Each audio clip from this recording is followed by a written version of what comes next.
선지자가 하나님 앞에 부름을 받았습니다. 그의 가정은 본시 제사장 가문의 출신 그런 가정이었죠. 제사장의 사역은 하나님 앞에 영광 돌리며 예배를 집례하는 아주 중요한 사역입니다. 자자손손 이 귀한 사역을 물려받았죠. 택한 가정, 바로 그 가문에 하나님께서 제사장의 귀한 거룩한 성업을 맡도록 하신 것은 참 복된 것입니다. 그래서 구약 성경 속의 성직은 대물림이었습니다. 할아버지가 그 성직을 갖고 제사장이 되었으면 아버지가 또 그 자녀가 그 손주가, 그래서 대표적인 가정이 레위 지파의 아론의 가문, 그 가정이 자자손손 이 성직 성업을 감당했던 것입니다. 오늘날도 우리가 믿음 생활을 하면서 나 혼자 믿음 생활로 끝난다면 그건 참 불행입니다. 나 말고 내 자녀들이 또 내 손주들이 계속 이어서 하나님 앞에 영광 돌리고 믿음 생활을 할 수 있다면 세상에 그것보다 더 복된 것은 없죠. 그래서 세상에서 가장 복된 것은 하나님 앞에 나아가서 예배하는 자로서 살아가고 하나님을 인정하고 신실하신 하나님을 찬양하고 그분 앞에 영광 돌리는 삶이죠. 우리 인생론의 역사 속에서 보면 가장 행복한 시간이 바로 그겁니다.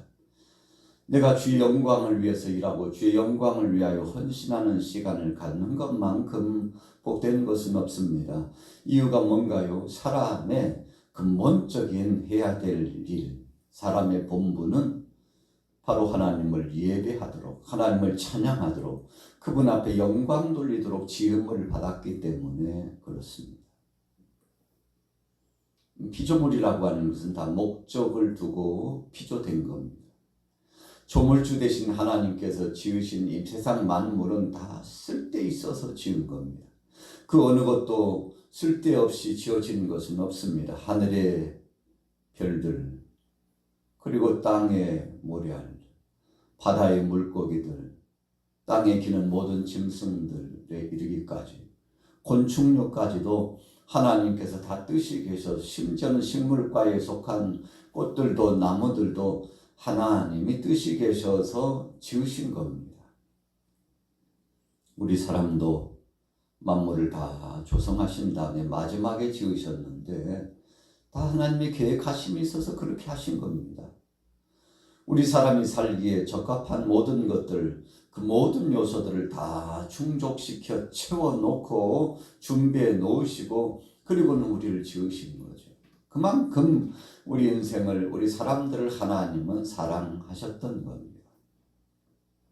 에스겔 선지자가 젊어서 바벨론으로 끌려갔죠. 그리고는 얼마 되지 않아서 하나님께서 저를 부르셨습니다. 제사장이 예배를 집례하고 성전에 머물면서 하나님 앞에 영광 돌리며 헌신해야 되는데 이제는 그 일을 할 수가 없어요. 할 필요도 없어요. 해야 될 이유도 상황도 없어요. 성전은 다 불타버리고 성직자들은 다 끌려가서 노예가 되고 종이 돼버리고 이제는 하나님 앞에 영광 돌릴 만한 거룩한 은혜의 전당이 없습니다. 여러분 참 얼마나 답답하고 힘들었겠습니까? 조상 대대로 자자손손 성업을 가지고서 주님 앞에 헌신했는데 그렇게 헌신할 자리가 없고 일이 없고 이제는 더 이상 대물려서 이런 성업을 이어갈 필요도 없는 참 답답하고 컬컬하고 마음 아프죠. 그런데 그때 하나님께서 에스겔 선지자를 부르셨다는 겁니다. 그리고는 그에게 하나님의 말씀을 주었습니다. 언젠가는 하나님께서 그를 부르셔서 그로 하여금 두루마기를 돌돌 말아서, 요즘은 이렇게 책이 출판이 돼가지고 아주 보기 편하게, 보관하기도 좋게 아름다운 서적이 나와서 성경도 그렇게 출판이 되잖아요. 옛 시대에는 이런 책 문화가 활성화되지 않았던 때입니다. 그래서 수기로 친필로 다 글을 썼어요. 그리고는 돌돌돌돌돌 말아가지고 턱하니 통에 넣어놓고 보관하기 용이하게 하고 휴대하기 좋게 하고, 그래서 길을 가다가도 꺼내서 쫙 펴서 읽고 다시 접어가지고 몰아서 주머니 한켠에 넣고 보따리 속에 넣고. 여러분, 바로 오늘 본문 말씀에 나타나고 있는 두루마리라고 하는 것이, 이 두루마리 성경입니다. 하나님의 말씀입니다. 그래서 여러 두루마리를 정리해가지고 사본으로, 당신도 가지라고, 하나님의 말씀이라고. 이게 모세오경의 일부라고 시편의 일부라고. 그래서 이 두루마리 나눔을 통해서 말씀을 받고, 이것도 귀해 가지고 10사람 100사람이 모이면 한 사람이 가진 두루마리를 펴서 낭독하고, 이 하나님의 말씀을 들은 사람은 모두 같이 아멘, 아멘. 우리가 시편에 보면 화답합니다. 먼저 이 말을 끌어가는 자가 쫙 고백하고 선포하고 낭송하고 선창하면 그 다음에 후창을 하고, 여느 사람들은 함께하고 있다가 아멘. 시편에 셀라라고 하는 표현이 있는데 중간중간에 쉬어가는 표, 호흡을 맞추기 위한 것입니다.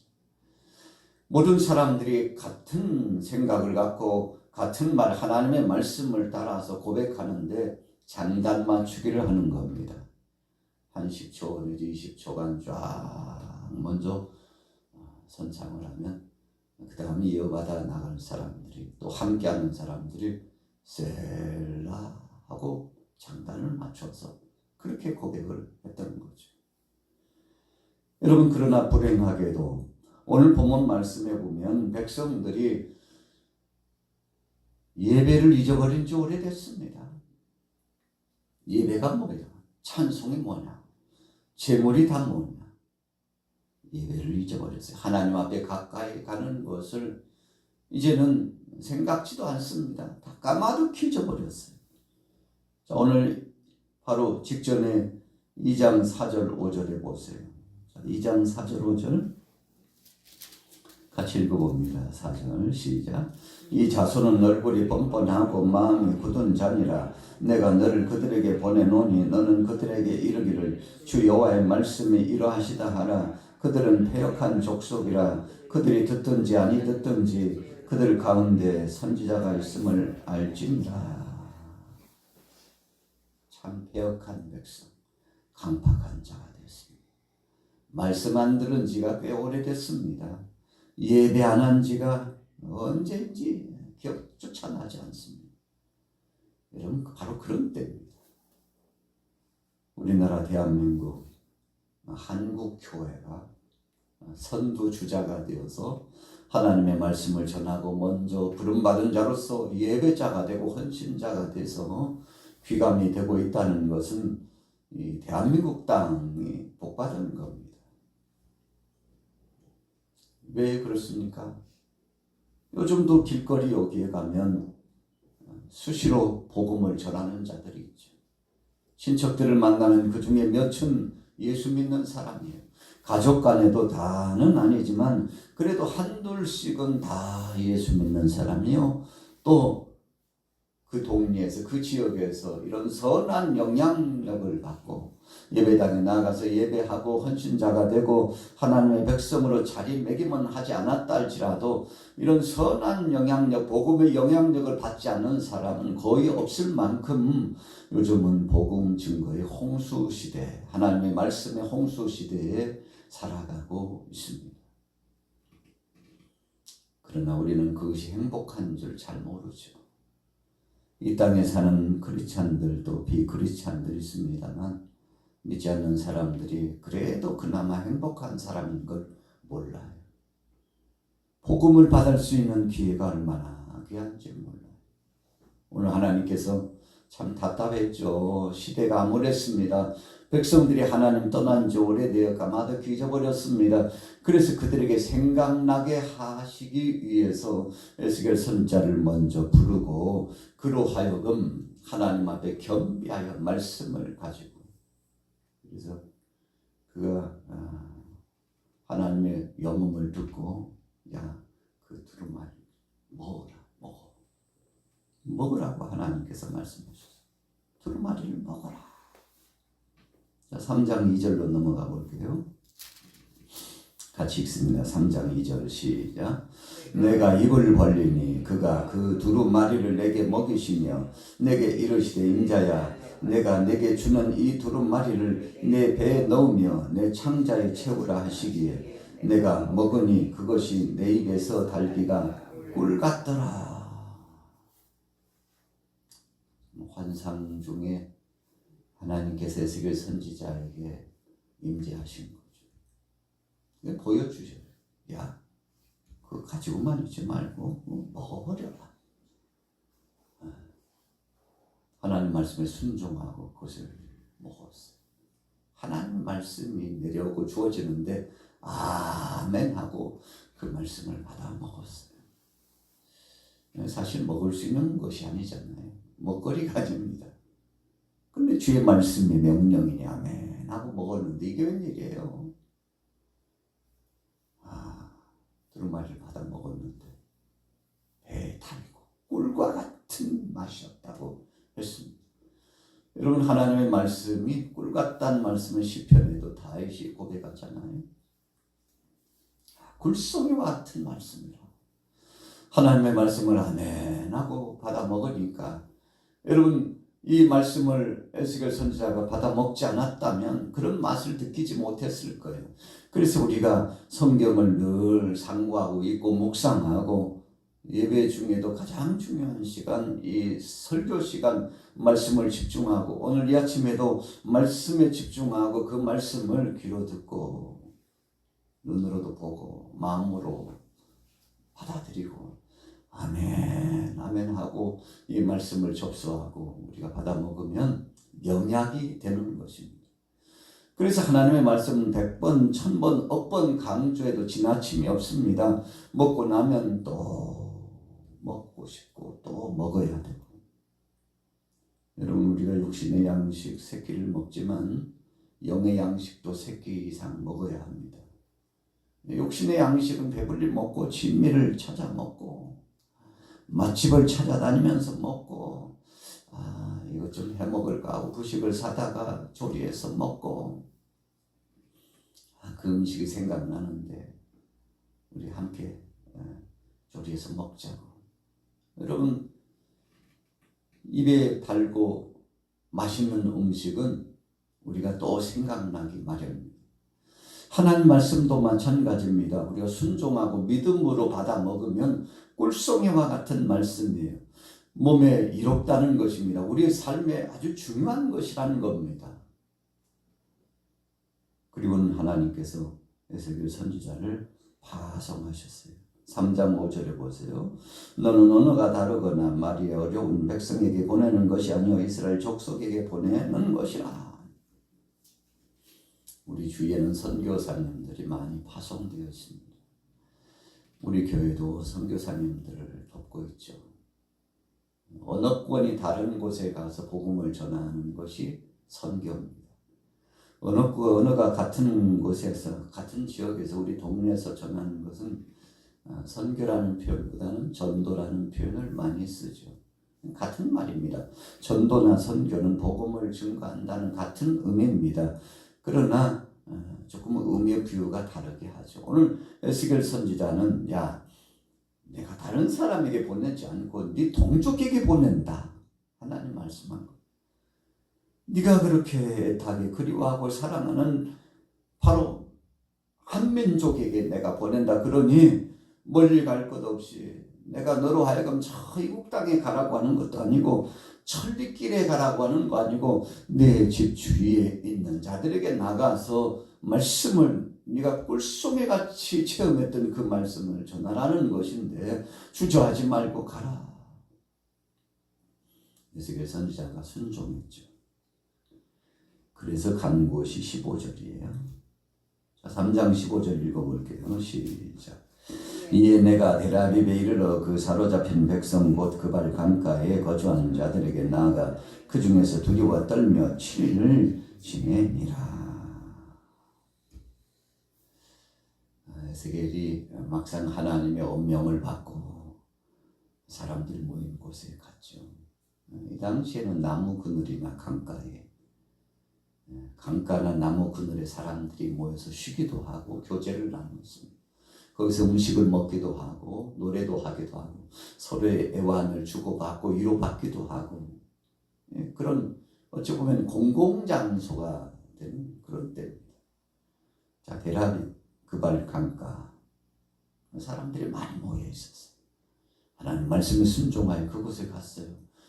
그 많은 사람들 앞에 같이 가는데 7일 동안 말 한마디도 못하고 두려워 떨고 부들부들 떨고 있는 이 에스겔 자신의 모습이 그대로 오늘 본문 말씀에 드러났습니다. 여러분, 복음을 전한다는 것은 쉬운 것이 아닙니다.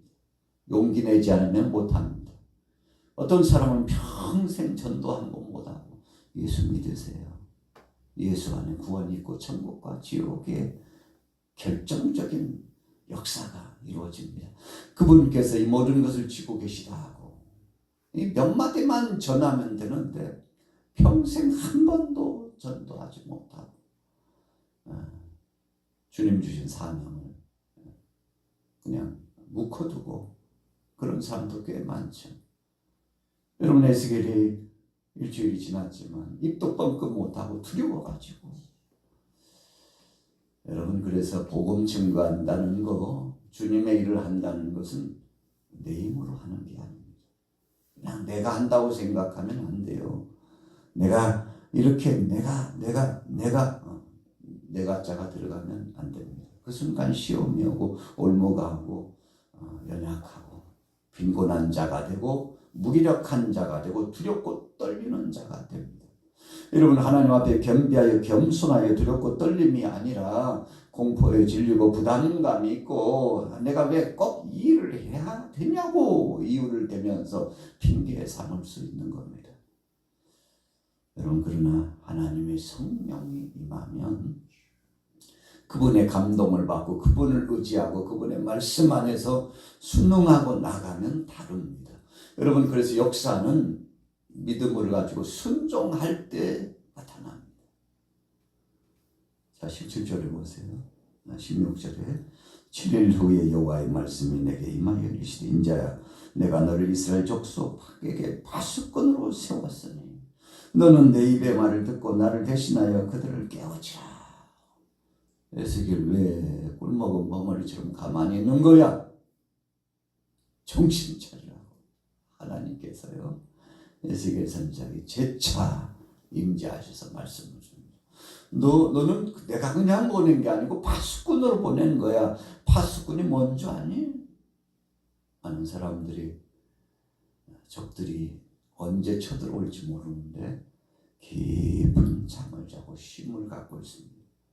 지혜로운 동네 사람들이 그냥 그렇게 쉬지 않고 그냥 잠을 자지 않고 몇 사람 파수꾼 경계병을 보내가지고 당신들은 교대 근무하자고 우리는 좀 쉬고 잠을 잘 터니 당신은 1km 전방에 당신은 500m 전방에 당신은 100m 전방에 서서 적들이 오면 알려달라고.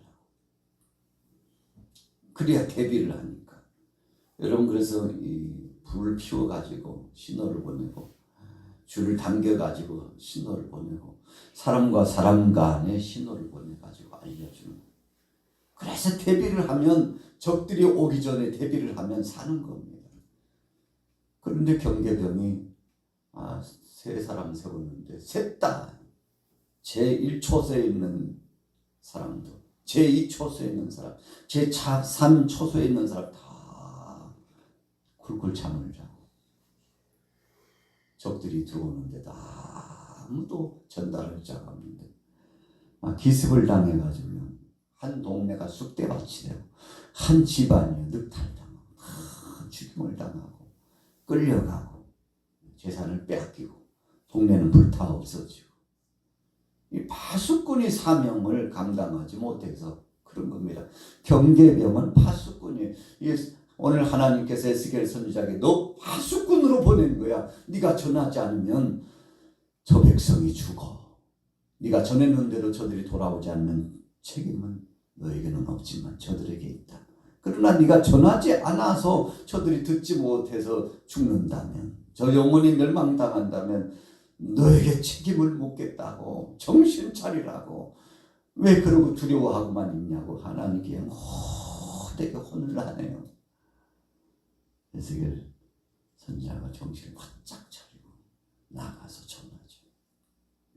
듣든지 아니 듣든지 전하라고 하셨는데 이 말씀을 받은 모든 사람들이 회복이 되고 소망과 비전을 얻게 되지 않습니까? 오늘 저와 여러분들은 하나님의 말씀을 받아 먹어야 합니다. 먹는다는 것은 마음의 깨달음이 있고 변화를 경험하고 하나님 뜻대로 살아가는 역사를 경험한다는 것인데, 오늘 하루 동안 주의 말씀을 받아 먹고 하나님 앞에서 파수꾼이라는 사명의식을 갖고 믿음으로 나가셔서 그냥 하나님이 나를 부르신 것이 아니고 우리를 부르신 것이 아니고 그냥 우리 양화교회를 하나님께서 세워주신 것이 아니고 쓰시려고 사명 감당하게 하려고 부르셨다는 것을 잊지 말고 주의 영광을 위하여 생명의 복음을 만백성들을 구원하기 위해서 이 진귀하고 보배로운 복음을 증거해서 파수꾼의 사명, 말씀 받은 자의 사명을 잘 감당하여 복된 자 되시기를 예수님의 이름으로 축원합니다.